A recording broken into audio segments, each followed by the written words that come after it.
நீங்க பார்த்த வரைக்கும் விஜய் அவர்கள் பேசுனதுக்கு பிறகு எந்த அளவுக்கு சார் ரெஸ்பான்ஸ் இருக்கு? இது யாருமே எதிர்பார்க்கல. இது என்னடா இது, நம்ம ஒண்ணு நினைச்சா வேற மாதிரி நடக்குது, என்னடா நடக்குது இங்கன்ட்டு. விஜய் அவர்களை இப்போ வரைக்கும் நம்ம பார்த்தோம். அடுத்த கட்ட விஜயோட நகர்வுகள் எப்படி சார் இருக்க போகுது? அடுத்த பொதுக்கூட்டம் எங்கே வைக்க போகிறாங்க? ஏன்னா இப்போ 27th அவருடைய படத்தினுடைய ஆடியோ லான்ச் இருக்குது. ஸோ அதோட சினிமா முடிஞ்சிச்சு, எந்த கமிட்மெண்ட்டும் கிடையாது. லான்ச் இப்போ ரிலீஸ் இருக்குல்ல, அதுக்கு அவர் எதுவுமே பண்ண மாட்டார் சார். அது ஒரு பெரிய வேலை பண்ணுங்க. ஓகே, அது ஒரு 10 பொதுக்கூட்டத்துக்கு சமமான வேலையை ஜனநாயகன் பண்ணும். படத்துலையுமே அவர் பாலிடிக்ஸ் தான் பேச போறாரு அப்படின்னும் போது நீங்க நினைச்சு பாருங்க, இந்த படத்துக்கு என்ன பிரச்சனை வருது? அப்படியே சார் ரெட் ஜெயிண்ட் இருக்காங்க, ஆட்சி அவங்க ரெட் ஜெயிண்ட் இருந்த ஜனவரியிலலாம் அவங்க போட்டி பம்பா அடங்கிடுவாங்க. ஏன்னா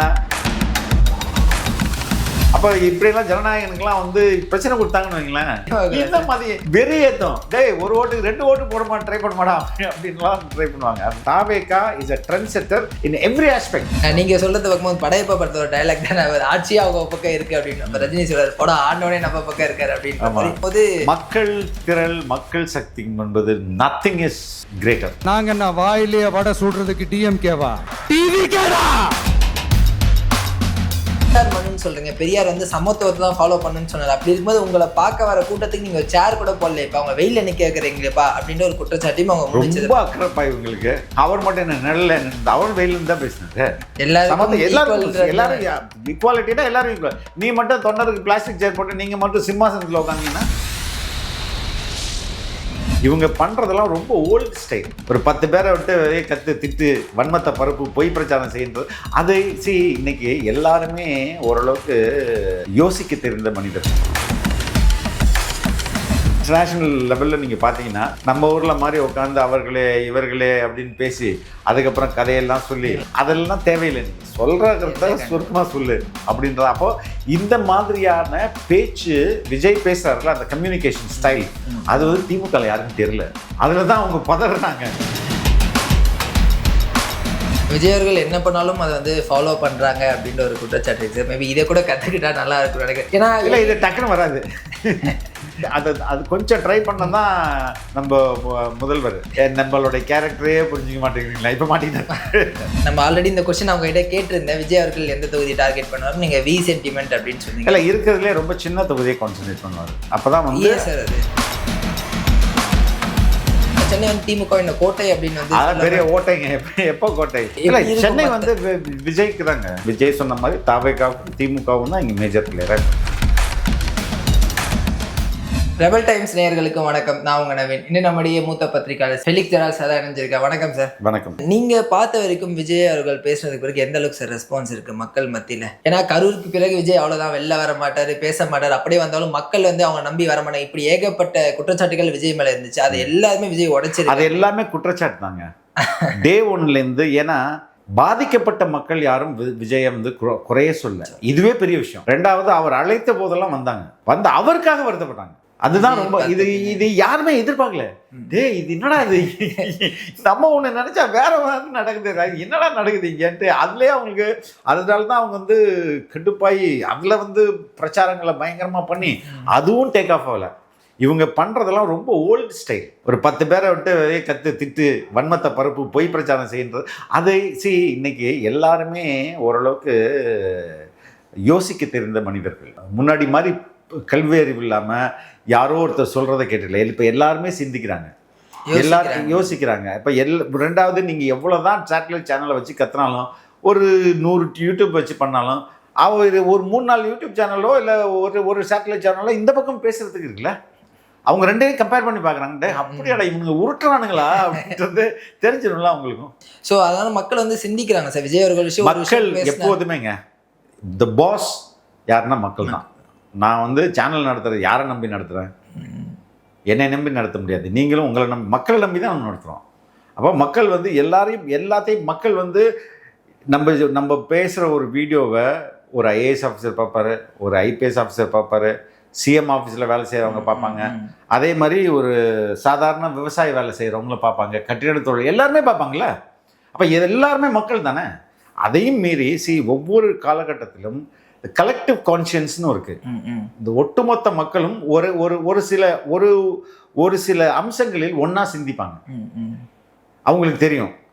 இப்போ இந்த போன தேர்தலில் அதிமுக ரொம்ப தப்பா இருக்கு, திமுக சரியா இருக்குன்னு பெரும்பான்மை மனிதர்களுடைய யோசனை அப்படி அந்த இருக்கு. அலை வீசும் அப்படின்னா அந்த மாதிரியா சார்? அலையில கான்ஷியஸ் மக்களுடைய இப்போ ஃபார் எக்ஸாம்பிள் ஒரு கதை இருக்குது, அந்த கதையை வந்து நிறைய பேருக்கு பிடிக்கும், அதனால தான் அந்த படம் சக்ஸஸ் ஆகுது.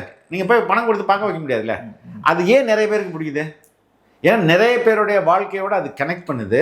இல்லைன்னா அந்த பொது புத்தின்னு சொல்லுவாங்களா, அதாவது அதுதான் சொல்கிறேன், பப்ளிக் கான்ஷியன்ஸ், மாஸ் கான்ஷியன்ஸ். இந்த பப்ளிக் கான்ஷியன்ஸோட அது வந்து ஜெல் ஆகும்போது அந்த படம் வெற்றி அடையுது. அதே மாதிரி தான் அரசியல் கட்சிகள் மட்டும் இல்லாமல் கருத்தியலும். இப்போ இந்த வெகு மக்களுடைய மனசாட்சியோட அது இணையும் போது அது வெற்றி அடையுது. இன்னைக்கு அப்படி ஒரு காமன் கான்சியன்ஸில் எல்லாருக்குமே விஜய் வந்து பிடித்த மனிதராக இருக்கிறாரு. அவர் பக்கம் தான் திரும்பும். அது ரொம்ப அதிகமான பேர் வரும்போது அது ஒரு அலையாக மாறும். அப்படி தான் நடக்க போகுது. அண்ட் அப்டேட் ஆகலை அப்படின்ற ஒரு விஷயத்த வந்து சொல்லியிருந்தீங்க சார். இப்போ மற்ற கட்சிகள் வந்து விஜய் அவர்களுடைய பார்த்து கற்றுக்கணும். இப்போ விஜய் வந்து மேடை போடலை, அந்த ஃபார்மாலிட்டி எதுவுமே இல்லை, வராரு வேனில் வராரு ஏறுறாரு பேசுகிறாரு, ஒரு அந்த ஸ்ட்ரக்சர் அப்படின்றது எதுவுமே இல்லை. ஆனாலும் மக்கள் வராங்க அப்படின்னும் போது பீப்புள் சேஞ்ச் ஆகிட்டாங்களா சார்? இந்த பழைய பாலிடிக்ஸ் இன்னைக்கு வந்து நேரத்தை வேஸ்ட் பண்ணுறதுக்குல, நான் துரைமுருகன்ட்ட ரொம்ப வருஷத்துக்கு முன்னாடி பேசினேன். திடீர்னு பேசலாம் அமைச்சர், திடீர்னு எங்களை பேச கூட்டுருவாங்க, என்ன பேசுறது, டாபிக் என்ன, இதெல்லாம் தெரியாது. அப்போ நாங்கள் என்ன பண்ணுவோம், ஃபஸ்ட்டு அந்த வந்திருக்க ஊரை பற்றி பேசுவோம், அதுக்கப்புறம் அந்த மக்களை பற்றி பேசுவோம். ஊர்னா இப்போ சப்போஸ் கோட்டூர்புரம்னா அந்த கோட்டூர்புரத்தில் எனக்கு என்னென்னலாம் தெரிஞ்சுது, எதெல்லாம் தெரிஞ்சுது, கலைஞருக்கு என்ன, இதை ஒரு 5 நிமிஷம் அப்படியே உருட்டுவோம். அதுக்கப்புறம் அந்த மக்களை பற்றி பேசுவோம். மக்கள் வந்து நீங்கள்லாம் நல்லா ரொம்ப ஆர்வமாக இருக்கீங்க நான் பேச்சை கேட்குறதுக்கு, அப்படி இப்படின்னு அவங்கள பற்றி பேசுவோம். அதுக்கப்புறம் இந்த நிர்வாகிகளை பற்றி பேசுவோம். இதிலே ஒரு 15 நிமிஷம் ஆகிடும். இதுக்குள்ளே நான் யோசிச்சிருவேன் என்ன பேச வர்றதுன்றதை யோசிச்சுட்டு அது ஒரு 15 நிமிஷம் பேசுவேன். அப்போது அதுக்கப்புறம் வந்து அடுத்தடுத்த டாப்பிக்காக ஏற்கனவே நாங்கள் பழகுனது கோட்டான்கள், அவர் சொன்ன டைலாக் நான் மறந்துட்டேன்.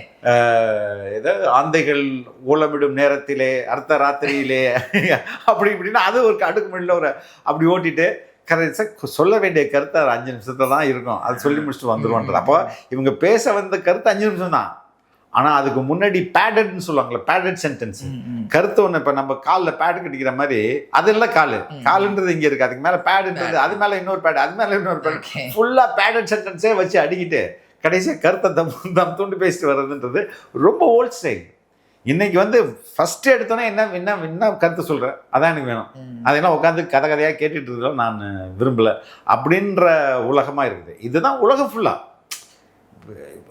இன்டர்நேஷ்னல் லெவலில் நீங்கள் பார்த்தீங்கன்னா நம்ம ஊரில் மாதிரி உட்காந்து அவர்களே இவர்களே அப்படின்னு பேசி அதுக்கப்புறம் கதையெல்லாம் சொல்லி ஊர், அதுக்கப்புறம் இந்த ஊரோட இப்போ அது என்ன சொல்ல போனோடனே அந்த ஊரில் என்னென்னலாம் நடந்தது, அண்ணா எப்படி இங்கே வந்தார் அப்படின்லாம் பேசிட்டு அதெல்லாம் தேவையில்லை. நீங்கள் சொல்கிறத சுருக்கமாக சொல்லு அப்படின்றது. அப்போது இந்த மாதிரியான பேச்சு விஜய் பேசுகிறாருல, அந்த கம்யூனிகேஷன் ஸ்டைல் அது வந்து திமுகவில் யாருக்கும் தெரியல. அதில் தான் அவங்க பதறாங்க.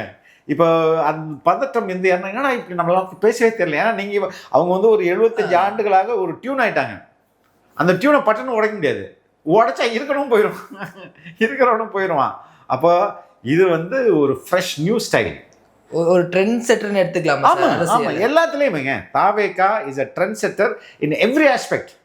Not only the way they conduct their meeting, not only the style in which Vijay delivers his speech. எல்லாத்துலேயுமே தொண்டர்களோட ஆட்பரிப்பு, அவங்க இந்த மாநாட்டையும் பொதுக்கூட்டத்தையும் பரப்புரையும் பார்க்குற விதம், இது எல்லாமே புதிய ட்ரெண்டு. விஜய் அவர்கள் என்ன பண்ணாலும் அதை வந்து ஃபாலோ பண்ணுறாங்க அப்படின்ற ஒரு குற்றச்சாட்டு இருக்குது சார். மேபி இதை கூட கற்றுக்கிட்டா நல்லா இருக்கும்னு நினைக்கிறேன். ஏன்னா இல்லை இது டக்குன்னு வராது. இது அவங்க வந்து இப்போ நாளைக்கு வந்து அதுக்கு கொஞ்சம் அது கொஞ்சம் ட்ரை பண்ணதான் நம்ம முதல்வர் நம்மளுடைய கேரக்டரே புரிஞ்சிக்க மாட்டேங்கிறீங்களா, இப்போ மாட்டிக்கிட்டாரு மாசா கெத்தா அப்படிலாம் டைலாக் பேசிகிட்டு இருந்தார் சார். ஆனால் விஜய் அவர்கள் பேசும்போது அதை வந்து ஒரு சினிமா டைலாக்காக பார்க்கக்கூடிய ஊடகங்களும் சமூகமும் வந்து முதல்வர் பேசும்போது அதை வந்து ஒரு இல்லைங்க, நான் சொன்ன மாதிரி அவங்களுக்கு பேசுறதுக்கு ஆள் இல்லைங்க இது மாதிரி. அப்போ நீங்கள் என்ன சொல்லுவீங்க சார்? துணை முதல்வர் இருக்காரு சார், அவருக்கும் தெரியாது இல்லை, இது மாதிரி பேச தெரியாது இல்லை. அப்போ நீங்கள் என்ன சொல்லுவீங்க? கடுப்பில் என்ன சொல்லுவீங்க? என்னங்க ஆடியோ லான்ச்சில் பேசுகிற மாதிரி பேசிட்டு இருக்காரு, என்னங்க வந்து பஞ்சு டைலாக் பேசினா உங்களுக்கு என்ன பிரச்சனை? மக்கள் ரசிக்கிறாங்க. மக்கள் ரசிக்கிறாங்களா? சரி, அல்டிமேட்டாக உங்களை அதானே வேணும். அண்ணாவின் பேச்சை கேட்கறதுக்கு அவ்வளோ பேர் வந்தாங்கன்னா இப்போ விஜயின் பேச்சை கேட்கறதுக்கு அவ்வளோ பேர் வராங்க. அண்ணா பேசின ஸ்டைல் வேற, விஜய் பேசுகிற ஸ்டைல் வேற. மக்கள் ரெடியாக இருக்காங்களா இல்லையா? அது முக்கியமா இல்லையா நமக்கு? அதானே மக்கள் மொழியில பேசணும் அப்படின்னு ஆமா, அதை வந்து விஜய் ரொம்ப அழகா ஹேண்டில் பண்றாரு. சார், விஜயோட பேச்சுக்கு வந்து எல்லா தலைவர்களும் வந்து எல்லா கட்சியிலும் கருத்து தெரிவிட்டா, பட் காங்கிரஸ் மட்டும் சைலண்டாவே இருக்காங்க. ஏன் சார்? என்ன அவங்க எதுக்கு நெகட்டிவா அவங்க பேச மாட்டாங்க? அதுதான் ஏன் அந்த கூட்டணி இன்னும் இல்லைங்க, உண்மையிலே they have a soft corner. Congress has a soft corner for Vijay. ஏன்னா எந்த தலைவருமே அட்டாக் பண்ணலையே. இப்போ திருமாவளவன் அட்டாக் பண்ணுற மாதிரி, சிபிஎம் அட்டாக் பண்ணுற மாதிரி, வைகோ அட்டாக் பண்ணுற மாதிரி, அதிமுக கூட்டணியில் திமுக கூட்டணியில் உள்ள யாருமே அட்டாக் பண்ண மாட்டாங்க. இப்போ விடுதலை சிறுத்தைகளோ இல்லை வந்து கம்யூனிஸ்டோ வந்து மேபி டிஎம்கேயோட போகணும் அப்படின்ற ஒரு முடிவுக்கு வந்ததால விஜய் அட்டாக் பண்ணாங்க. காங்கிரஸ் வந்து இன்னும் வந்து அந்த ஒரு ஆக்சிலேஷன் இருக்காங்கன்னு நம்ம எடுத்துக்கலாமா? கண்டிப்பாக ஆக்சிலேஷன் தான் இருக்கிறாங்க. They will wait. வாய்ப்பு இருக்கா சார்? அரசியல்ல எல்லாமே இப்போ திருமாவளவன் வந்து கமிட்டட் டு டிஎம்கே. அது தோத்தாலும் அவங்க தான் இருப்பார், ஏன்னா அது கமிட்மெண்ட். அதே மாதிரி தான் சிபிஎம்மும். ஆனால் காங்கிரஸ் அவங்க அவங்க இங்கே போனால் வெற்றி கிடைக்கும் போது இங்கே வருவதற்கு தானே அவங்க வந்து முயற்சிப்பாங்க. ஆனால் அவங்கள தக்க வைக்க திமுக எந்த எக்ஸ்ட்ரீம்னாலும் போவாங்கல்ல சார்? எப்படி? ஏன்னா அவங்க ரொம்ப முக்கிய சிறுபான்மையினர் வாக்கு வருது அப்படின்னா அது காங்கிரஸ் மிக முக்கிய காரணம் திமுகவுக்கும் தெரியும். ரைட்டுங்க, பட் இது வந்து ரீஜனல் பார்ட்டி. இங்கே வந்து நீங்கள் திருமாவளவன் ஏதாவது கொக்கி போட்டு கூட உள்ளே இழுத்து வைக்கலாம். ஆனால் டெல்லியில் அது சென்ட்ரல் பார்ட்டி. செல்வ பிறந்தைய வந்து இல்லை நான் திமுகவுக்கு தான் போவேன், இல்லைன்னா நான் பதவி ராஜினாமா பண்ணால் பண்ணிக்க அப்படின்றாங்க. பண்ணிட்டு போங்க, வேற ஆளை பிடிச்சி தலைவராக போடு அப்படின்றாங்க. அல்டிமேட்டா ராகுல் காந்தி எடுக்கிற முடிவு தான். ஆனால் பட் ராகுலும் ஸ்டாலின் அவர்களும் வந்து அவங்க பேசும்போது கொஞ்சம் அவங்க ரிலேஷன்ஷிப்ல இருக்காங்க அப்படின்னு நம்ம எடுத்துக்க. பிரதர்னு பேசுறாரு ஸ்டாலின் அவர்கள். அப்படி இருக்கும்போது எப்படி சார்? அப்படியே அது வந்து எல்லாருமே வந்து கட்சி தானே நடத்துறாங்க. அவங்களுக்கு வெற்றி ரொம்ப முக்கியம் இல்லையா? அப்போ விஜய் கூட போனால் 4 மாநிலங்களில் அவருக்கு வெற்றி வாய்ப்புகளை உருவாக்கி தர முடியும். ஆனால் திமுகவில் இங்கேயே வெற்றி வாய்ப்பை உறுதி பண்ண முடியுமான்னா முடியாது. ஸோ அதுதான் வித்தியாசம். அண்ட் விஜய் அவர்களை இப்போ வரைக்கும் நம்ம பார்த்தோம். அடுத்த கட்ட விஜயோட நகர்வுகள் எப்படி சார் இருக்க போகுது? அடுத்த பொதுக்கூட்டம் எங்கே வைக்க போகிறாங்க? அதுக்கான சேலம்னு நினைக்கிறேன், but they will be working. ஏன்னா இப்போ 27th அவருடைய படத்தினுடைய ஆடியோ லான்ச் இருக்கு. ஸோ அதோட சினிமா முடிஞ்சிச்சு, எந்த கமிட்மெண்ட்டும் கிடையாது. லான்ச் இப்போ ரிலீஸ் இருக்குல்ல, அதுக்கு அவர் எதுவுமே பண்ண மாட்டாரு சார். அது ஒரு பெரிய வேலை பண்ணுங்க. ஓகே, அது ஒரு வந்து 10 பொதுக்கூட்டத்துக்கு சமமான வேலையை ஜனநாயகன் பண்ணும். இல்லை சார், அப்போ படத்துலையுமே அவர் பாலிடிக்ஸ் தான் பேச போறாரு அப்படின்னும் போது நீங்க நினைச்சு பாருங்க, இந்த படத்துக்கு என்ன பிரச்சனை வருது? அப்படியே சார் ரெட் ஜெயிண்ட் இருக்காங்க, ஆட்சி அவங்க ரெட் ஜெயிண்ட் இருந்த ஜனவரியிலலாம் அவங்க போட்டி பாப்பா அடங்கிடுவாங்க. ஏன்னா அடுத்த பிப்ரவரிலாம் எலெக்ஷன் நோட்டிஃபிகேஷன் வந்துடும். எலெக்ஷன் கமிஷன் இந்த அரசு வந்துக்கு டம்முன்னு அதுக்கு பவர்லெஸ் ஆகி போயிடும். அதனால அவங்க கொஞ்சம் விளையாடுவாங்கன்னு வைங்களேன். But majority wise they can not play that game. மக்கள் வந்து முடிவு பண்ணிட்டான்னு வைங்களேன், நீ வந்து எம்டி ஃப்ரேமை கூட காட்டு, ஜனநாயகன்ற பேரில் எம்டி ஸ்க்ரீனை கூட காட்டு, நான் போவேன்னுவான். புரியுதா? அதனால தே வில் டெஃபினெட்லி அதெல்லாம் ஒன்றும் நீங்கள் வந்து கமர்ஷியலாக சில விஷயங்களை தடுக்கலாம். இப்போது நம்ம ஃபார் எக்ஸாம்பிள் எடுத்துக்கோமே, farmers protest in Delhi.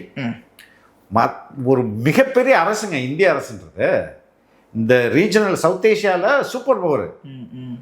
Okay, அவ்வளோ பெரிய சூப்பர் பவரை ஒரு 10,000 பேர்னு வச்சுக்கோங்க, 10,000 விவசாயிகள் 3 மாதம் வந்து முடக்க வச்சு அந்த பில்லையே வந்து திரும்ப பெற்றாங்களே.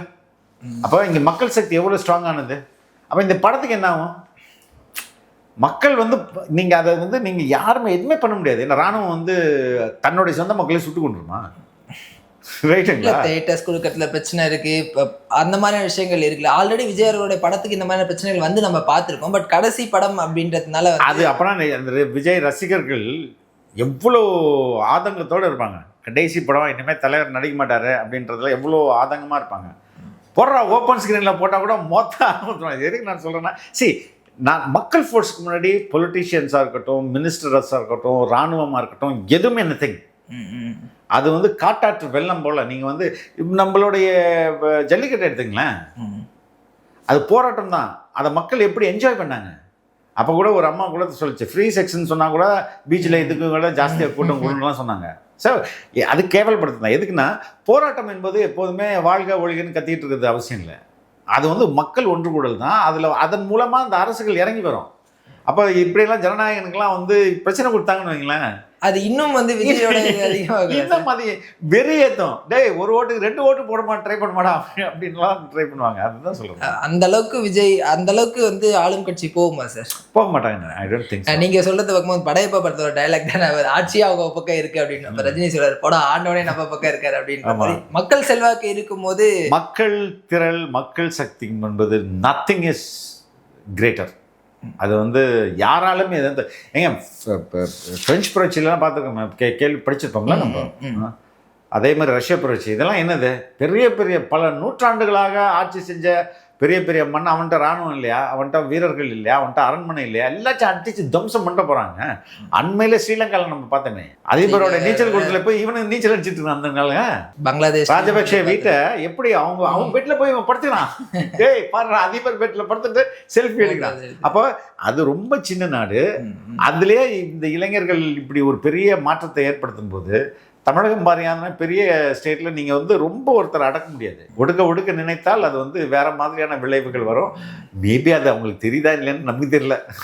ஏன்னா இப்போ ஜனவரி 5ஆம் தேதிக்குள்ளே வந்து அந்த எஸ்ஓபி நீங்கள் போட்டுருணும், அந்த ரோட் ஷோக்கு பொதுக்கூட்டம் அப்படின்ட்டு வந்து சொல்லியிருக்காங்க. இப்போ ஒருவேளை அது கிளியர் ஆகிடுச்சு அப்படின்னா திரும்ப ரோட் ஷோக்கெலாம் வாய்ப்பு இருக்கா சார்? இல்லை விஜயோட பிளானிங் எப்படி இருக்க போகுது அடுத்த ஒரு 4 monthsக்கு? எப்போதுமே இவங்க தயாராக இருக்காங்க, தாவேக்கா தயாராக இருக்காங்க. ஸ்டேட் தான் விடமானுது. இப்போ சேலத்தில் கேட்டாங்க, கொடுத்துக்கலாம். 1 மாதத்துக்கு முன்னாடியே கேட்கணும் அப்படின்றாங்க. சரி, இப்போ 10 பேர் 10 முன்னாடியே கேட்டிருப்பாங்க. 10 மாவட்டத்துலேருந்து அவங்கவுங்க கேட்டு வச்சுருப்பாங்க. கேட்டு 2-3 டேட்டை போட்டு வச்சுருப்பாங்க. அப்போ என்ன பண்ணுவாங்க இவங்க? இல்லை சார், அதுலேயும் வந்து இப்போ 30ஆம் தேதி இவங்க கேட்கப்பட்டதா ஒரு தகவல் இருக்குது. அந்த டைம் வந்து Christmas holidays and new year holidays இருக்கிறதுனால ப்ரொடெக்ஷன் கொடுக்க முடியாது. எல்லா போலீஸும் கிறிஸ்மஸ் போயிடுவாங்களா? இல்லை அப்படின்ற ஒரு விஷயமும் போயிட்டு இருக்குல்ல சார். கோர்ட் இருக்குல்லங்க, எல்லாத்துக்கும் கோர்ட்டுக்கு போனால் எல்லாரும் கோர்ட். இன்னைய தேதியில் நீதிமன்றம் ஒன்றே தான் நமக்கு வந்து ஒரே ஒரு அப்போ தீர்வு. சென்ட்ரல் கவர்மெண்ட்ல பண்ற அதே ஃபாசிசம் தானே சார் இவங்களும்? ஆமாங்க. இப்போ நான் வந்து ரொம்ப சாதாரணமாக சென்னையில் உட்காந்து ஒரு யூடியூப் சேனல் நடத்திட்டுருக்கேன். எனக்கு சுப்ரீம் கோர்ட் தாங்க எனக்கு சேனலை வந்து மீட்டு கொடுத்துச்சு. அப்படி ஒரு சிஸ்டம் இல்லைன்னா நம்ம வாழ்க்கை என்னத்துக்கு ஆகுது? அதனால் நீதிமன்றங்கள் தான் சரியாக இறுதியாக நம்ம நம்பி இருக்கிற ஒரே இடம் நீதிமன்றம் தான். ஸோ அதில் அடிக்கடி போகிறதுல தப்பு இல்லையே. உங்களுடைய வாழ்வாதாரமும் உங்களுடைய வாழ்க்கையும் தொந்தரவுப்படுத்தப்படும் போது நீங்கள் நீதிமன்றத்தின் கதவுகளை தட்டி தானே ஆகணும். அது தப்பெல்லாம் கிடையாது, அது நம்மளோட உரிமை இல்லை சார். இப்போ நமக்கு இங்கே பர்மிஷன் கொடுத்தாவே இந்த பிரச்சனை இல்லை. தாண்டி நம்ம அவங்க போனோம், ஒவ்வொரு முறையும் நம்ம அங்கே போயிட்டு இருக்கணும் அப்படின்னும் போது அப்போ கவர்மெண்ட் இங்கே ஏன் அப்படின்ற ஒரு கொஸ்டின் இருக்கு. அதான் இது செல்ஃபிஷ் கவர்மெண்ட்ல அது அப்படிதான் இருக்கு. மக்களும் பார்த்துட்டு தானே சார் இருப்பாங்க. ஒரு இதுக்கும் நீங்க வந்து நீதிமன்றத்துக்கு அனுப்புறல அப்படின்ற மாதிரி அவங்க பார்த்துட்டு தானே இருப்பாங்க. அதான் சார், விஜயோட அடுத்த கட்ட பிளானிங் என்ன? கட்சியோட கட்டமைப்புலாம் ஃபுல்லா முடிஞ்சு சார், எல்லா நிர்வாகிகளும் போட்டு இது இப்போ ஒரு அரசியல் கட்சி எப்படி வேலை செய்யணுன்றது உங்களுக்கு எப்படி தெரியுமா தெரியல. there will be lot of departments, lot of wings. அது எல்லா கட்சிக்கும் தான் அதே மாதிரி தான், ஒரு கட்சிக்கு மட்டும் இல்லை. எல்லா கட்சிகளும் வெவ்வேறு இடங்களில் வெவ்வேறு வேலைகளை பண்ணிகிட்டே இருப்பாங்க. அது மாதிரி எல்லாத்தையும் அவங்க பண்ணிட்டு தான் இருப்பாங்க, இன்னொரையும் பண்ணிட்டு தான் இருப்பாங்க. எல்லா கட்சிகளும் அப்படி தான் பண்ணிட்டு இருக்கோம். இல்லை, தேர்தலில் ஃபர்ஸ்ட் டைம் எலெக்ஷனை ஃபேஸ் பண்ண போகிறாங்க அப்படின்றதுனால இந்த கேள்வி நான் கேட்குறேன். இல்லைங்க, ஆல்ரெடி அவங்க ஸ்மால் டைமில் ப்ராக்டிஸ் பண்ணிட்டு வந்தவங்க தாங்க. உள்ளாட்சி தேர்தலெல்லாம் போட்டிட்டு எல்லாத்தையும் பண்ணி எல்லாத்தையும் லேபில் வச்சு முடிச்சுட்டு ரியல் டைமில் இப்போ அப்ளை பண்ணுறாங்க, அவ்வளோதான். எந்தெந்த தொகுதிகள் வந்து நம்ம ஆல்ரெடி இந்த கொஸ்டின் அவங்க கிட்ட கேட்டிருந்தேன், விஜய் அவர்கள் எந்த தொகுதி டார்கெட் பண்ணுவார்? நீங்கள் வி சென்டிமெண்ட் அப்படின்னு சொன்னீங்க. இல்லை, இருக்கிறதுலே ரொம்ப சின்ன தொகுதியை கான்சன்ட்ரேட் பண்ணுவார். அப்போ தான் வந்து சார் அது அப்போ தான் மற்ற இடங்களுக்கு அவர் போக முடியும். உங்களுக்கு உங்கள் தொகுதியே ரொம்ப பெருசாச்சுன்னா உங்கள் தொகுதியில் பிரச்சாரம் பண்ணுறதுக்கே உங்களுக்கு 5 நாள் தேவைப்பட்டுச்சுன்னா அப்புறம் மற்ற இடத்துல நீங்கள் பிரச்சாரம் பண்ண முடியாது இல்லையா? இல்லை, அந்த பிரச்சாரம்னு வரும்போது தான் சார் எனக்கு ஒரு கேள்வி அது. இப்போ விஜய் வந்து மாவட்டத்துக்கு ஒரு பொதுக்கூட்டம் வந்து நடத்துறாரு, அது மட்டும் போதுமா? எல்லா சட்டமன்ற தொகுதிகளும் அவங்க தொடங்குனது ஒரு வாரத்துக்கு 2 மாவட்டம் அப்படிதான் தொடங்குனது. ஃபர்ஸ்ட் 3 மாவட்டம் நாங்கள், அது வந்து பிளானிங்கில் சரியில்லை, நம்மளால கூட்டம் கட்டுப்படுத்த முடியல, ட்ராவல் டைம் ஆகுது, ஒரு மாவட்டத்துக்கு 2 அப்படின்னாங்க. அதை முடக்கினது யாரு? இந்த அரசு தானே முடக்குது. விபத்து என்பதுன்னே நீங்கள் வச்சிங்களேன், டெய்லி ரோட்டில் வந்து ஆக்சிடென்ட் நடந்துக்கிட்டே இருக்குதா ஒரு இடத்துல? எல்லா வண்டியும் டெய்லி மோதிக்குதா? இல்லை. அப்போ ஒரு விபத்தையோ ஒரு நிகழ்வை காரணம் காட்டி இவங்க மொத்தமாக முடக்கிட்டாங்களே. அதுதான் சார். பட் நம்ம ஆளுங்கட்சி மேலே குற்றச்சாட்டு வச்சாலும் கூட டைம் ஃப்ரேம் அப்படின்றது நமக்கு இல்லை சார். ஆல்மோஸ்ட் ஒரு 4 months தான் இருக்குது. அதுக்குள்ளே எந்த மாதிரி 4 months லாஸ்ட் 100 days will doங்க.